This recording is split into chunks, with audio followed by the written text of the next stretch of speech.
Well, now I want to invite everybody to, really children of all ages, to gather closer to the screen wherever you are. Now you'll notice I'm not Carmen. Carmen's been doing, remember she's been doing the 40 days and 40 nights. Thank you, Carmen, for that. Always a highlight of the church year when Carmen does the children's times through Lent. So now you get me, Pastor Tim. What I want to ask you is, Carmen's going to show you, because she's editing all this stuff. Thank you, Carmen, for all that. And also thank you, Leilani, and Keith, and Kathy, and Dean, and everybody who's been helping us out, and Deborah as well. I want you to, Carmen, go ahead and show the picture.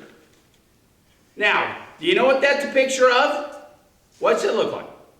It's a scar. Exactly. Now, I'm going to guess, and I want you probably have somewhere a scar on you. I know I've got a scar right there. That was from a spider bite. And I've got a big scar on my knee when I was a kid. I fell off my bike and got a cut there. Now, Carmen's also going to show you, Carmen showed the second picture of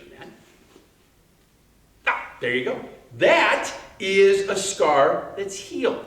And I got to thinking, scars, they tell our story. They tell things that experiences that we have had in our lives. Go ahead and at some point today, ask mom or dad or who's ever in your shelter in place with you, ask them if they got some scars, maybe from a surgery or maybe from something that's happened, and ask them to explain. I bet there's a great story for some of those scars.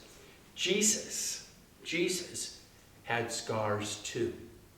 This is the day you heard Carmen, who read the lesson, and it talks about the disciples were gathered and Thomas comes and he's wondering, he didn't get to see Jesus, and Jesus appears and says, "Look, I really am Jesus, your rabbi, the one you have been following for 3 years. Listen, you can know and you can tell because of my scars." And remember, Jesus had scars where they put the nails into his hands, into his feet, where the spear pierced him. Also, remember that crown of thorns? When they shoved it onto his head, Jesus had scars, and they tell a story. And the story they tell is that Jesus' love took him to the cross where he was marked.